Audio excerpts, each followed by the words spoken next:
Hey, it's your financial maven, Samantha Mittman-Besnoff, CPA, and after almost 25 years in the accounting world, I've decided to share my insights and passion about money.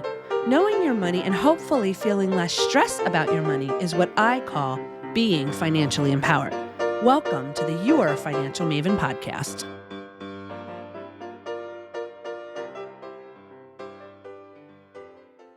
Welcome to the latest episode of Your Financial Maven. I have someone on who I've been friends with. Gosh, I feel like it's been a lifetime, Rich. I don't know if it's been a lifetime, but it feels like it has. And I'm very, very excited to have Rich here today because, as you know, we talk about all things money.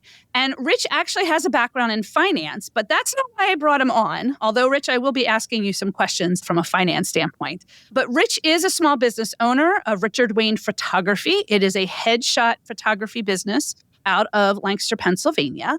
And I'm so excited because your creativity, your knowledge about photography is amazing. And I know part of it stems from the musician side of you.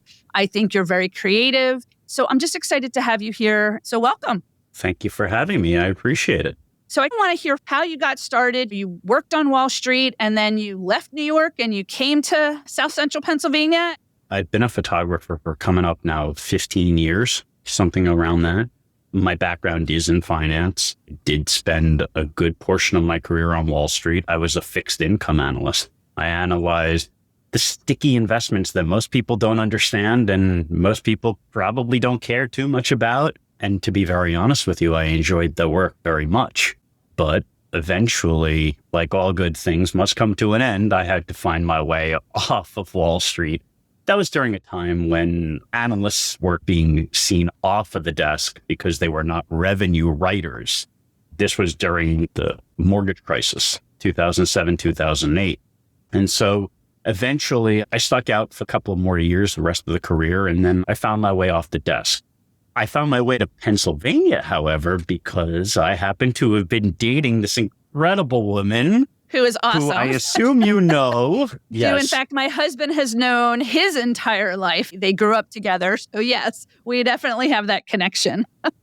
Right. So when I met my wife at the time, I was making trips from New York down to Lancaster, Pennsylvania. And I did that every other weekend for about a year. So I would come down, spend the weekend, go back up, work an entire week, stay up there that weekend, work another week, come back down. And I did that for about a year. And then it was time to move on. And Elise, my wife, asked me, hey, why don't you see if there's anything down here for you? And I became a transplant. And it's definitely different. I mean, I'm from the Philly area and I am a transplant almost 30 years. And Lancaster is a great place. It's a great place to raise kids. It's a great place to live, but it's different. It's different from New York. It's different from Philly area. You are right. Most people ask me, what do I prefer, living in New York to Lancaster? And I can't give a viable answer because you've got two very different living circumstances, two very different environments. It's like comparing apples to oranges. And I think from the financial side of it too, it's not just the living side of it. The cost of living in New York is completely different than the cost of living where we live. Right. And this is where economies of scale come into play. Right. 100%. And for those that don't know economies of scale, a dollar is not a dollar everywhere you go. Right. Very true. And so New York has a totally different landscape than Lancaster. Yeah. But understanding your money, working with your money, understanding and planning and budgeting, those tools are the same no matter where you live. It's just having to adjust for some of those economies of scale and all that stuff. Absolutely. Okay, so one of the questions that I ask my guests, what is money? That's a really good conversation piece. What is money? It's exchange of fair value. Then you've got a whole different question of what is fair value? Right. And so I was actually reading this great article. It was talking about money. Oh, you have to send me that article. Yeah, I have to find that for you. It's really good conversation piece. It was part of a much larger point, but the idea really is I give you this in exchange for a product or service. Is it fair value? Is it a good offer? Is it a bad offer? Is it a mediocre offer? What is that? Right. Am I increasing the value for the same dollar? Or am I giving you less value for the same dollar? And there is the very principle that I believe that economics is made up on. And do you use that with your business, that philosophy, working with your headshot photography business and working with your clients and other photographers from that piece of it? Oh, yes. I believe wholeheartedly in the value of what I do. This is why when you mention the artistic side of things, I always sit here and I get a little bit of a laugh because I've never, not for one day, ever considered myself to be an artist. Oh, but you are. Your work, and I have to say, if you guys have seen my little thumbnail on my podcast, that headshot is actually by Rich. I know you say you're not an artist, but working with you and the patience you have and just what you do is art. So thank you. Yes, you're welcome. I appreciate it. However, all things being equal, I don't consider myself an artist, and I'll tell you why. Okay. Because I'm a businessman. I'm in business just like every other service provider you would find. However, like every other service provider you would find, they exchange services or products, etc. I am doing the exact same thing in the hopes that you will use the work that I produce to go out and be successful, whatever that means for you. I make creative decisions in that process, just like a surgeon would, just like an attorney would. Attorneys craft contracts and they litigate, and there's very much an art to what they do, just like there's a science to it as well. The same thing applies to what I do. Now, that does not discredit any other photographer if they consider themselves an artist. By all means, please feel free. This is how I perceive myself. So what I say in that process, and I think this ties back to your original question, is a principle of economics that I learned early on in my career. Something is only worth what somebody else is willing to pay for it. Ooh, very true. Very true. And so when you think about that, therein lies the transactional nature of my business, is that if I'm not making an incredible offer, nobody's going to pay me for that work, which means I will not have a viable business. If people find value in what I do or find that I exceed value, that I'm over-delivering, then certainly people will pay for that. Absolutely. And I think you make a very valid point in that. But I also think from a small business standpoint, and I think yourself, myself have maybe a better handle on our financial side of our business because we come from the financial world, the finance world. But that doesn't negate small business owners taking the time to review their finances, making sure that what they're offering, services and products, have that value, but also they don't overprice or underprice themselves out of their market and kind of get stuck where the pricing structures are, kind of thing. Sure. Yeah, that's a really good point. Something that I pride myself on is taking whatever business acumen I've earned over the years and applying it within my business, because I've long held to the belief that the numbers do not lie. They will always tell you the picture of what's going on in your business, what your current debts, receivables, what your spending limits are. The numbers are not going to lie as long as they're accurate and they're reconciled properly. Accurate. You've reported all your transactions properly. And yes, everything is reconciled and up to date, which is hard for a lot of small business owners. And I have clients who come to me to help them with that work. But I tell my clients up front, I'm not just going to do the work to do the work and not have a conversation with you. I'm going to educate you as part of the process. And I know we were talking about this before the recording, but you say that you also teach some photography classes or the idea of running a business. And part of that is the finance side. And you said accounting wasn't sexy. See, I disagree with you on that, but. Okay, this is what I say is regardless if it's a financial thing or even some of the super technical stuff regarding marketing, I say that it's just not sexy. And the reason it's not sexy, it's very much in the weeds for a lot of people that can't wrap their brain around numbers, statistics, whether that's perhaps you're designing a website that relies on code. It's hard to wrap your brain around that if you're not so inclined already. So it's not sexy.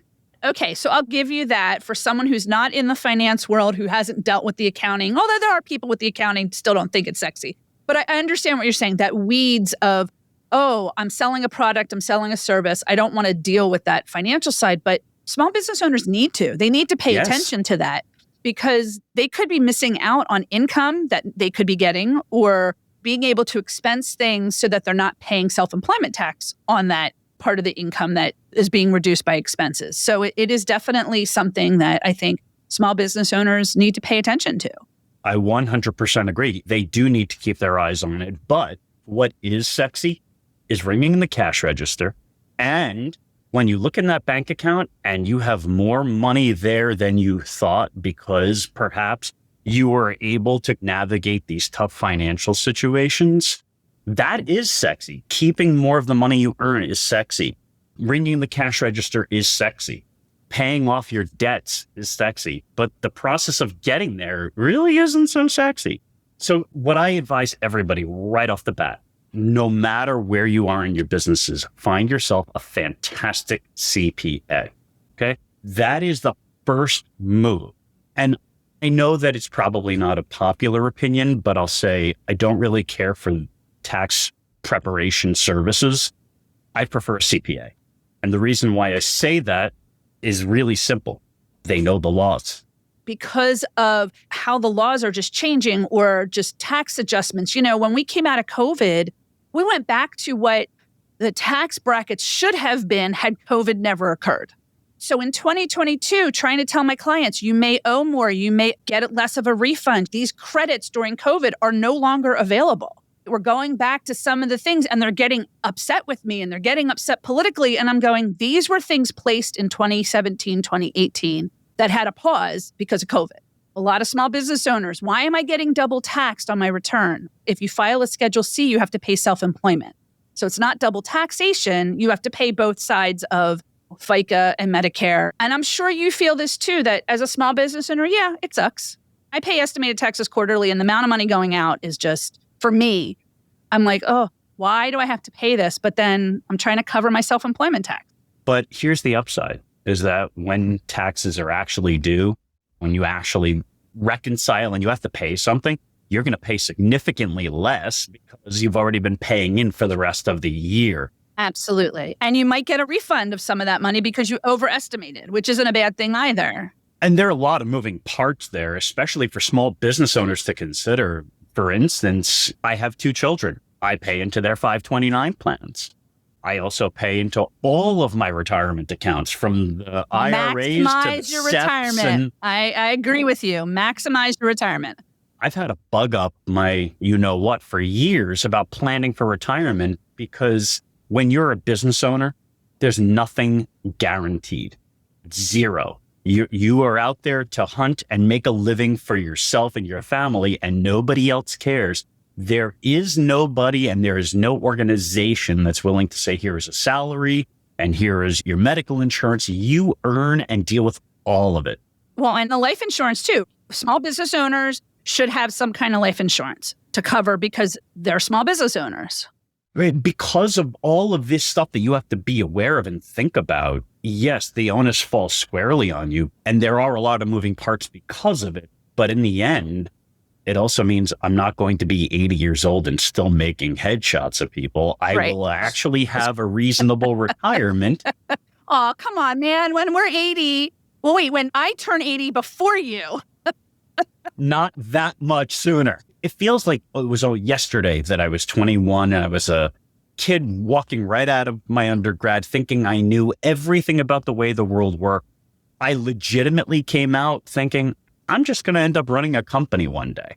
Now, of course, we all think that way, the highfalutin ideas. Life throws you curveballs. I never in a million years would have predicted that I would be a business owner. There are many things I would have expected for myself back then. But life changes. It changes your ideas. It changes where you want to go in life. It changes what you want, what you need, and it reorganizes your priorities all at the same time. And that's why it's important to understand your money. It's important to understand what's coming in, what's going out. What do I need to save? What do I need to do for retirement? And I've told my listeners time and time again, you've got to start somewhere. So if you can't put money away for savings, well, if you have $5, start putting that $5 away. Start somewhere. And then as your business grows, as you get more stable, you can do more. I'm going to be very honest, and you're probably going to smack me over the head. I don't think I've made a contribution to my retirement in many years. Now, my husband works. My husband has his retirement, and I know I shouldn't necessarily count on that. I'm at a point now in my business that I can start now maximizing and putting money away again for retirement. But there was a part of time where I still put money away for savings for us. We have two kids and raising the two kids. But I'd say now that I'm in my 10th year of doing this on my own, I feel more stable. I can start to put more money away, and I know I should. Those little things all add up. I'll tell you exactly one of my neatest tricks, which is not really a trick, is common sense. I have a personal checking account and I have a personal savings account, and they are linked. And so I have some degree of, let's call it OCD, where if I look at my balance, let's say that the balance in the checking account has a tail of, let's say, $1.23. So for instance, let's say it had $5,001.23. I'll take that $1.23 and I'll just move it into savings. So when I spend on that checking account and I have an odd balance, that gets swept into the savings account because it's an odd balance. Those odd balances add up over time. Like you could set the automation to just sweep money in. You could do that, but there's no automation for odd balances. So it's just extra money that goes into that account. Then the other things I do, honestly, I set up automations for recurring withdrawals into my IRAs. But you're still reviewing those, right? You're not just setting it up and forgetting it. You're still going to go and review. You have to review because there are contribution limits at the end of the year. So you need to know where you are. I check my finances regularly because I am a solo entrepreneur. I have to have a handle on every dollar that's coming in, every dollar that's going out, and then the exchange of money between my business and my personal use.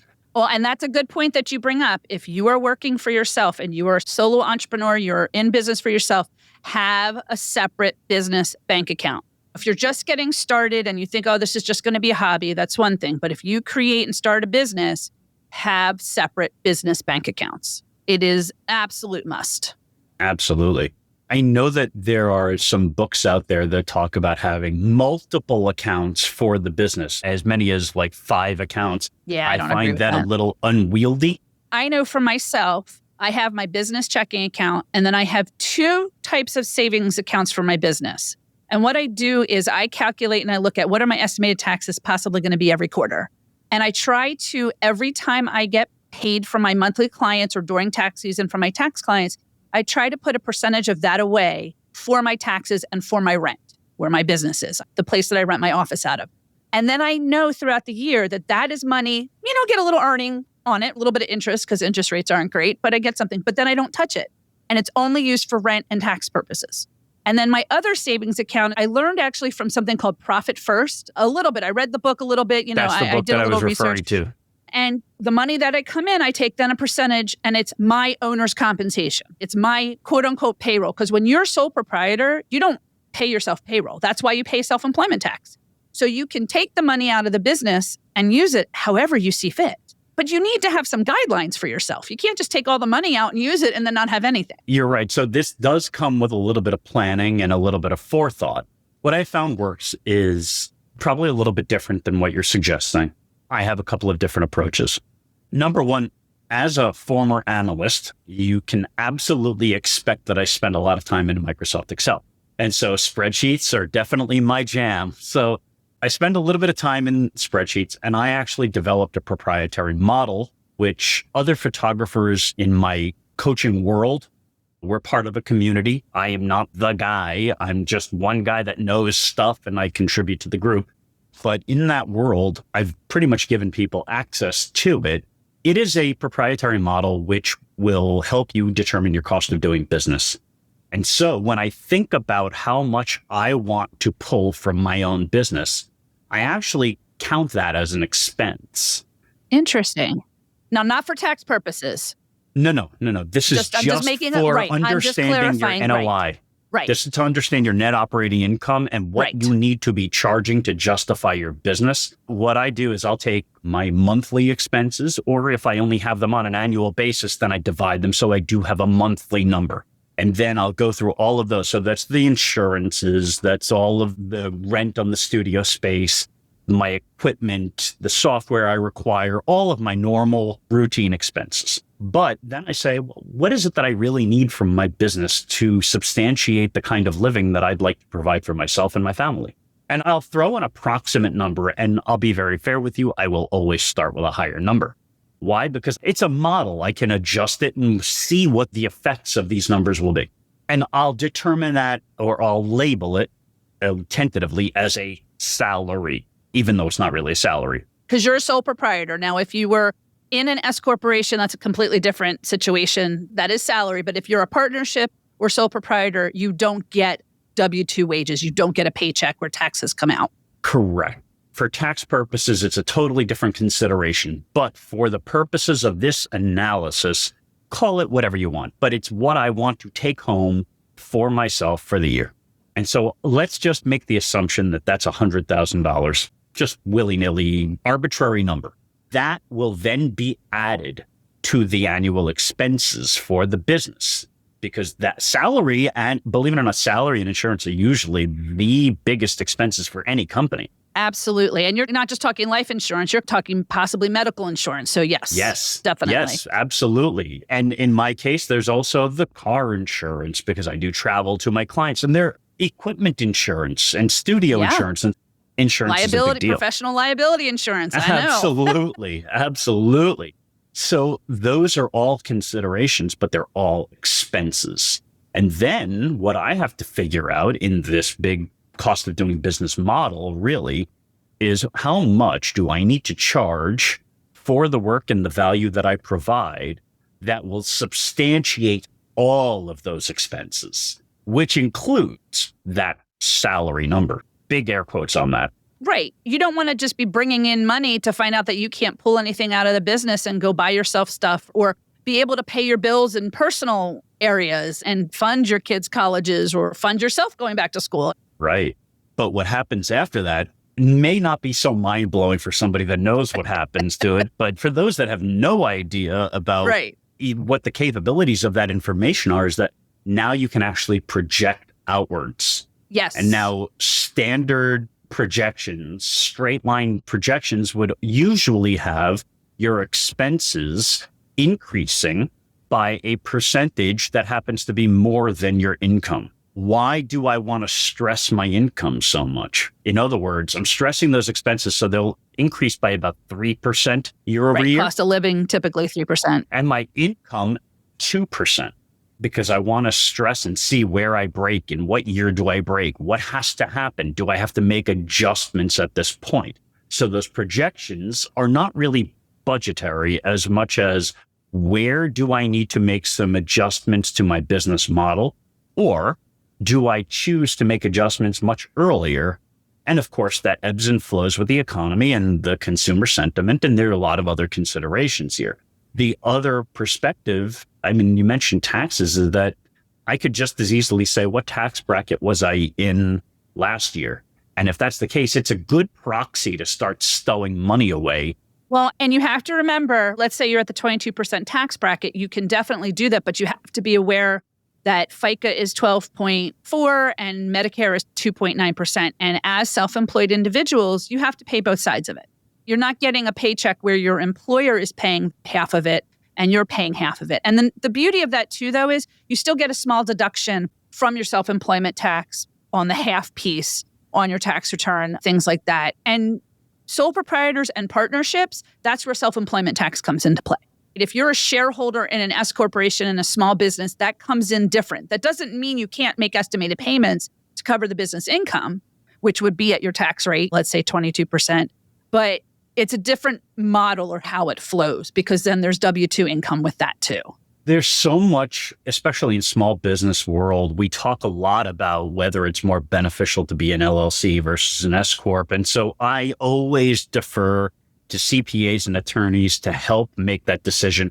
Number one, the amount of information on the internet is incredible, and it's convoluted and it's hard to understand. If you can just have somebody say, look, here are the benefits and here are the disadvantages. And so you help make that decision a lot easier by going to a professional. Absolutely. But you have to remember too, a limited liability company, an LLC, when it comes to taxes, they can file 3 different ways. You can be a single member LLC and file as a sole proprietor. But if you have a partner and you're an LLC, you would file the partnership return. And then the same with the S Corp. So you're right. Those are the nuances that probably a lot of small business owners are like, I don't want to deal with that. I'm going to hire somebody if I can to deal with it. or I'll deal with it later. But it is important to be aware when they're creating a small business that there is not just about, oh, I'm going to sell a product. There's all kinds of things. There's marketing, there's promotion, there's getting yourself off the ground in the right market, all kinds of stuff with small businesses.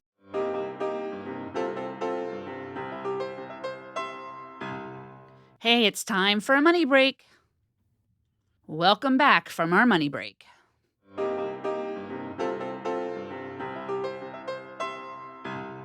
Is there anything for small business owners that you've seen over the years that was important for them to know from the financial side of things? Yeah, I can think of a couple of things, but let me start with this. And I talk about this often.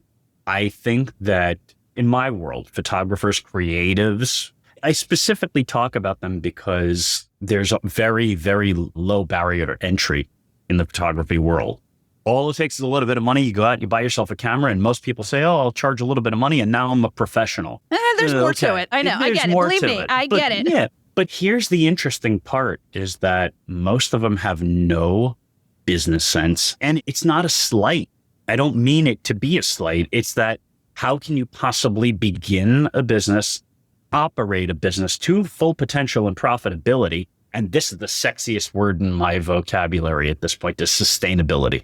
Oh, I like that. Because I do not want to be the business that's open for 2 years and then closed. And luckily, I've been open for 15 and still going strong. But most businesses are slated to fail in the first few years of their existence. So my strongest recommendation is learn how to do business. And that means learning your numbers. If you don't know what those numbers tell you, then you need to figure that out. The biggest question when looking at the numbers as an analyst with pedigree in analysis, I would tell you the biggest question is why. It's not what, how, it's why. If we see, let's say, this strange anomaly in the numbers, let's say December is off the charts good, we could call it a Santa Claus rally, but why? Right. Hanukkah Harry. Hanukkah Harry came, he delivered some socks, we traded that in. It was a beautiful exchange. Right, it was and wonderful. Santa came along for the ride. I love it. That's right. Santa came along for the ride. I love it. The question is, why did it happen? If you cannot answer why, then you don't know your numbers well enough. I agree. Look, my first 5 years of going out on my own were tough. It was tough getting clients. I undervalued my fee structure initially because I was just trying to get started.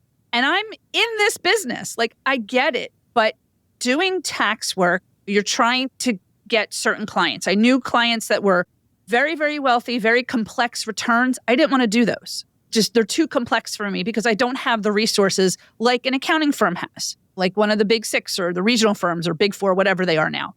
It was tough. But like you said, I have that knowledge to look at the finances and say, what do I need to do? And year after year, I would increase for new clients my rates. And I would bring my current clients, comparable to be sustainable. And it took about 5 years. I think people need to understand that too, the why. And in the first 3 years, if the business fails, did you take the time to look at the numbers? And I do. I have clients and I am steadfast in saying, let's review this. This is why you are where you're at. What can we do? And some take it and some just go off on their merry way.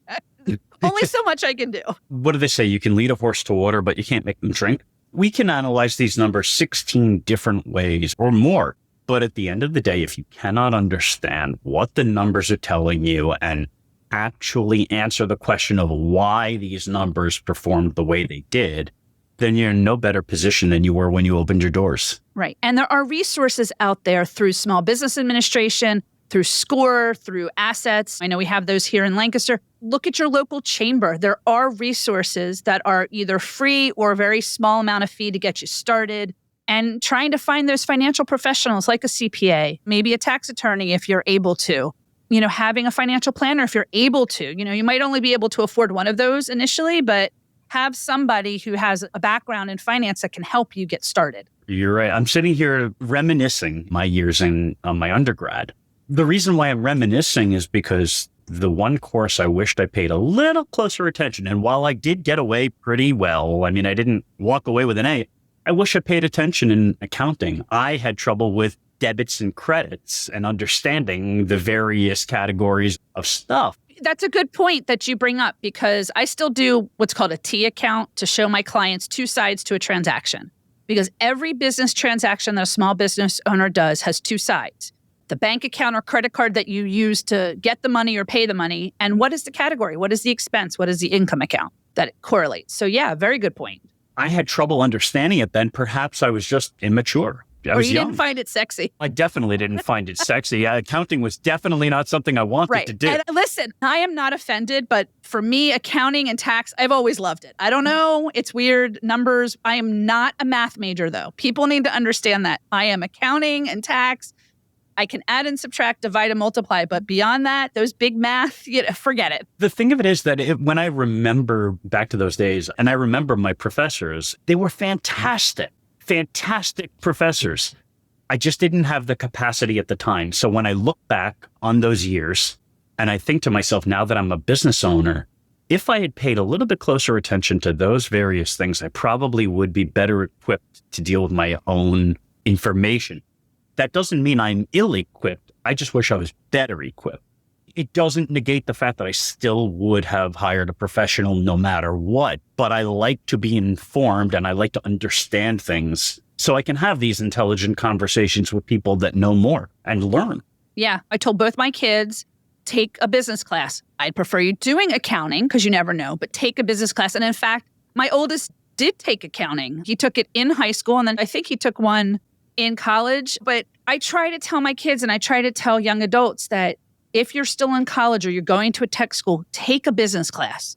Try to take an accounting class, but at least take something. And even at our age, if you're starting a small business at any point in your journey, you can take classes. You can audit them at local community colleges. Take an accounting class, take a business class, take something to help bolster yourself and your business.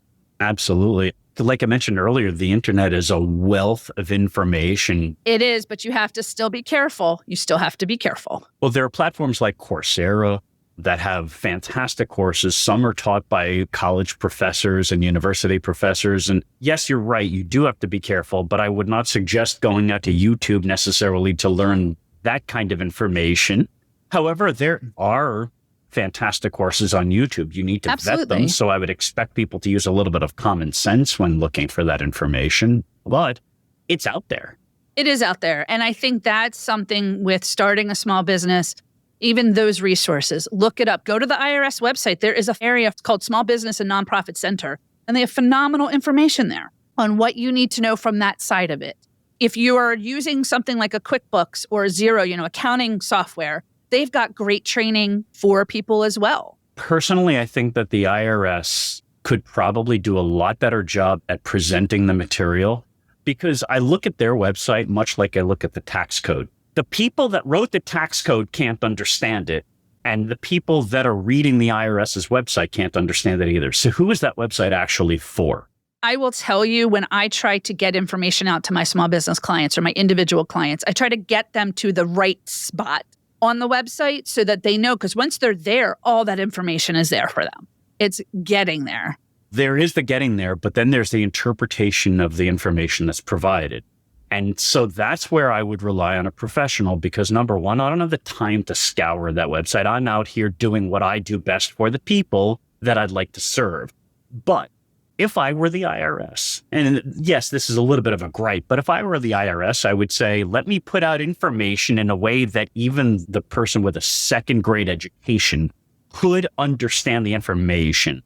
You don't have to present it in paragraphs of text. It could be bulleted, but it's not easy to understand. It's not easy to find. The presentation is almost always awful, and it's always like it's reading the tax code itself, which nobody else in the world can actually understand unless you've got 16 doctorates. And I know that the IRS has started to do videos, and they have a whole nother learning center. Again, you have to figure out where it is. And I will be putting some links into where those are because some of their videos are actually very informative. They're 5-10 minutes. They're not long, but it is out there. But there's also the Small Business Administration. They're good. There's the SBA is really good. Yeah, the SBA has some fabulous information as well. And I think it's just taking the time and not passing the buck because I guess I feel strongly that small business owners really need to pay attention because the problem comes if they're not reporting things correctly.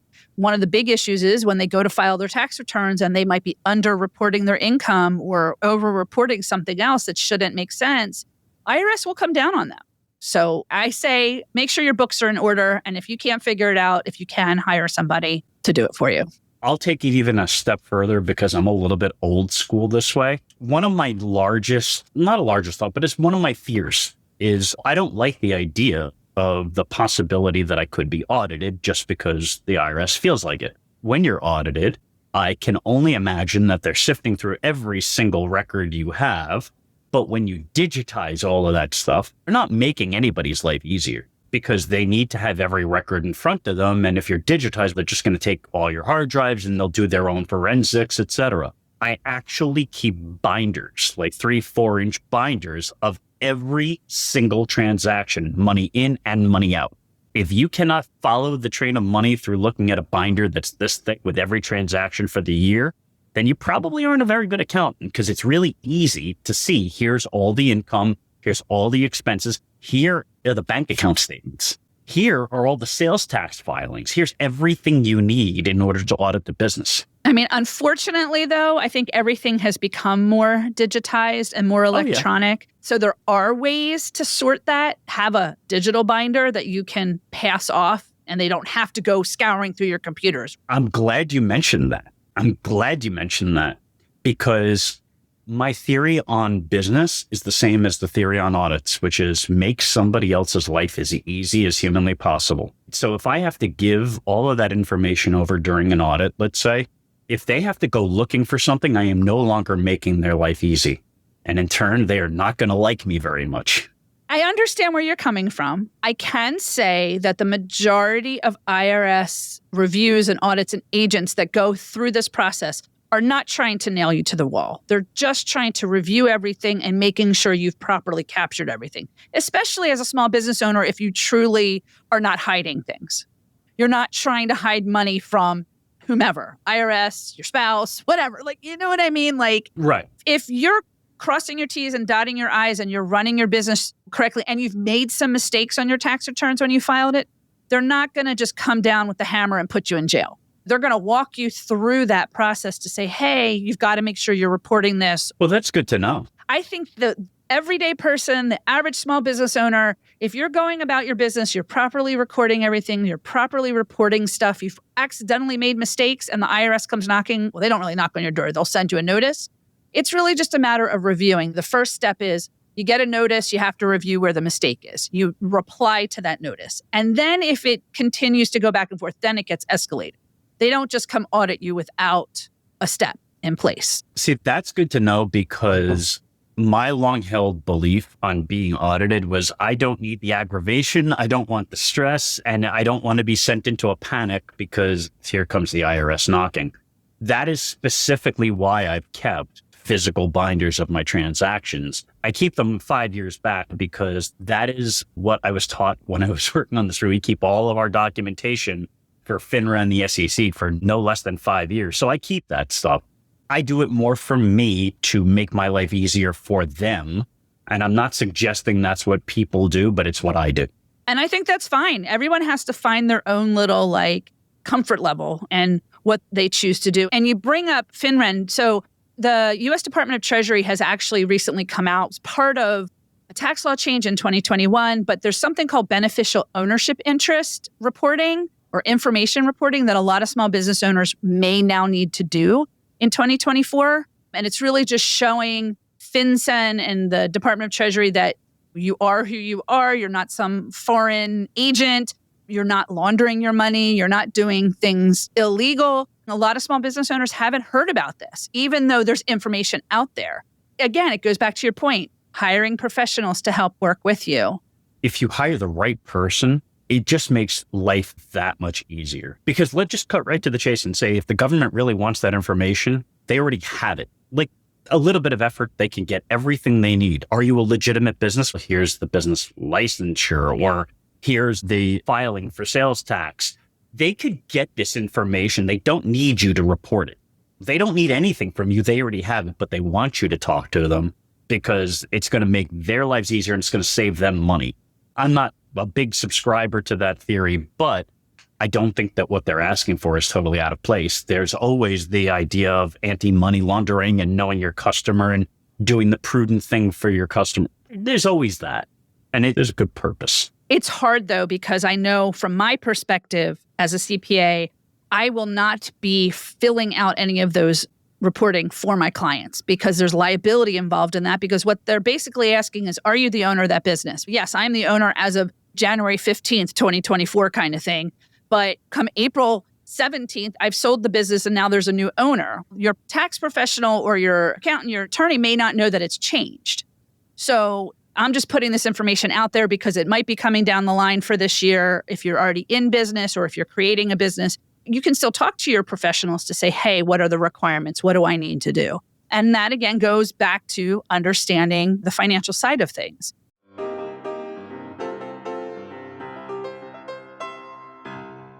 My conversation with Rich was both enjoyable and immensely informative, and we just continued to chat. So look for part 2 with Rich from Richard Waine Photography next week. Hey, it's your financial maven, and I want to hear from you. Feel free to leave me your insights and money stories or questions that you may have about money.